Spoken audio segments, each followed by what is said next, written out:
après les Scales, une autre variété de serpents des blés que j'adore, les Tessera. Alors, les Tessera, les gens qui connaissent un peu les serpents des blés en voient beaucoup. Moi, les miennes que j'ai sont pas extraordinaires, elles sont juste Tessera. Moi, ça me suffit, elles sont très belles. Tout part d'un Tessera ligné qui vient de chez mon ami Nicolas Duron, qui est, voilà, ça se passe de commentaires, donc voilà, Zéphyr. Un beau mâle adulte avec qui j'ai fait quelques accouplements avec quelques femelles. Le Tessera est un gène dominant, c'est pratique ça, parce que sur la première génération, on a le Tessera.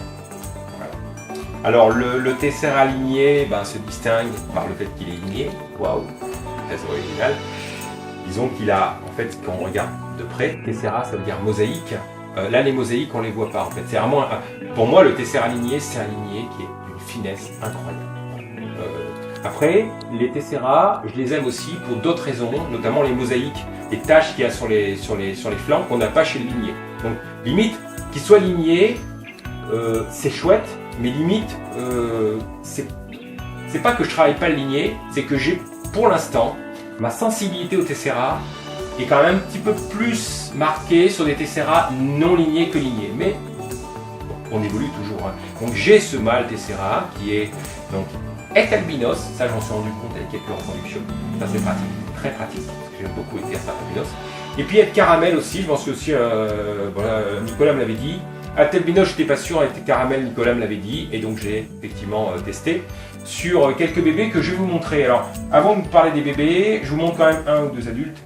Donc ça c'est le mâle. J'ai fait des reproductions avec notamment, qu'est-ce que j'ai mis, femelle Abbot albinos. Ah c'est dommage elle est en vue. Ah vous n'allez pas en profiter, c'est vraiment dommage. Vraiment dommage, mais je vous la montre quand même. Oh elle est belle celle-là. Elle est magnifique, hein, voilà. C'est elle qui était un peu con là pendant quasiment 2 ans, je pouvais pas l'approcher. Je lui ai foutu la paix. Ouais. Puis un jour elle est devenue adorable. Voilà, tout simplement. Alors là, voilà, les couleurs sont claires, c'est normal, les couleurs sont pâles parce qu'elle prépare une mue. Donc elle m'a fait des beaux bébés cette année avec le mâle Tessera. Donc je vous montrerai tout à l'heure. Voilà, j'ai reproduit avec une femelle buffle qui est décédée, hein, qui était morte de vieillesse aussi. Voilà, donc tout ça pour dire, une femelle caramel aussi qui était un ami. Tout ça pour vous montrer, alors j'espère qu'elle ne sont pas tout en nu. Là, on a par exemple une femelle caramel Tessera. Voilà, donc c'est petite demoiselle. Voilà, j'ai été chez Reptilis il y a quelques années de ça pour faire une petite visite d'élevage et je suis il m'a montré des choses formidables, Stéphane. Mais j'ai kiffé ces caramels Tessera. J'ai totalement kiffé. Pourtant c'est simple. J'ai une caramel, j'ai une Tessera. Mais c'est tellement beau. Elle n'a pas fini de se colorer. Les caramels que j'ai vus chez Stéphane, il y a 3 ans de ça, caramel Tessera, adulte, étaient jaune et noir. Alors, il y a les Goldust Tessera aussi qui sont très très belles. Mais à l'époque j'avais craqué pour un caramel Tessera. Donc je me dis, si un jour je chope un Tessera, je mets avec une caramel pour avoir des caramels Tessera pour une deuxième génération. Or, quand le Tessera est porteur caramel, c'est plus simple. Voilà, donc cette petite demoiselle, voilà, qui a bien poussé, qui a 1 an, qui a quasiment la souris adulte, hein, très très belle. Ambre, sa mère s'appelle Ambre, sa mère est une femelle caramel qui était née chez moi, qui est repartie chez un ami, du coup il me l'a prêté pour une retro. Ambre, voilà, comme mon Ambre. Pogona. Voilà, Ambre, voilà. Jolie petite demoiselle. Donc voilà, je vais vous parler tout à l'heure des motifs des Tessera. Voilà. Moi j'aime, la ligne bien sûr, mais ce que j'aime beaucoup, c'est cette espèce de mosaïque là, assez incroyable qu'on a sur les flancs, mouchetés, bizarres. Il y a quelque chose qui on dirait une butte des années 70, quoi. On dirait une espèce de style art déco des années 70. Que dire. Voilà, c'est Tessera. Et Tessera, c'est un gène dominant, c'est un gène qui est facile à travailler. Et voilà, c'est joli.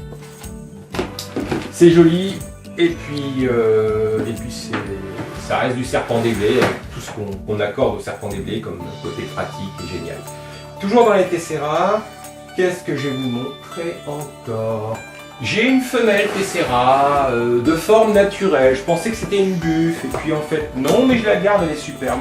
Chez cette femelle-là, il y a quelque chose qui est formidable, c'est sa face ventrale, entre autres. Donc là, on retrouve encore mieux les choses pour lesquelles, vous voyez, les espèces de motifs là, bizarroïdes là, sur les côtés, mouchetés, comme ça, striés sur les flancs. Je trouve ça super joli. Et celle-ci a une face ventrale. Papa. Ça, c'est énorme. Ça, c'est formidable. Ça, c'est le genre de choses, quand je vois ça... Vraiment beau. Hein. Super. Voilà. Donc, petite demoiselle qui est née chez moi l'année dernière aussi. Voilà. Et voilà tout le monde, cette vidéo est maintenant terminée, j'espère qu'elle vous aura plu. N'hésitez pas à la partager, à la commenter et à la liker. En attendant, moi je vous dis à bientôt dans une prochaine vidéo. N'oubliez pas d'aller checker le groupe Aquanimo France, le lien est en bas dans la description. Quant à moi, je vous dis à bientôt dans une prochaine vidéo. Et n'oubliez pas, la terrariophilie c'est une science, les reptiles c'est une éternelle source de savoir. Allez tout le monde, ciao.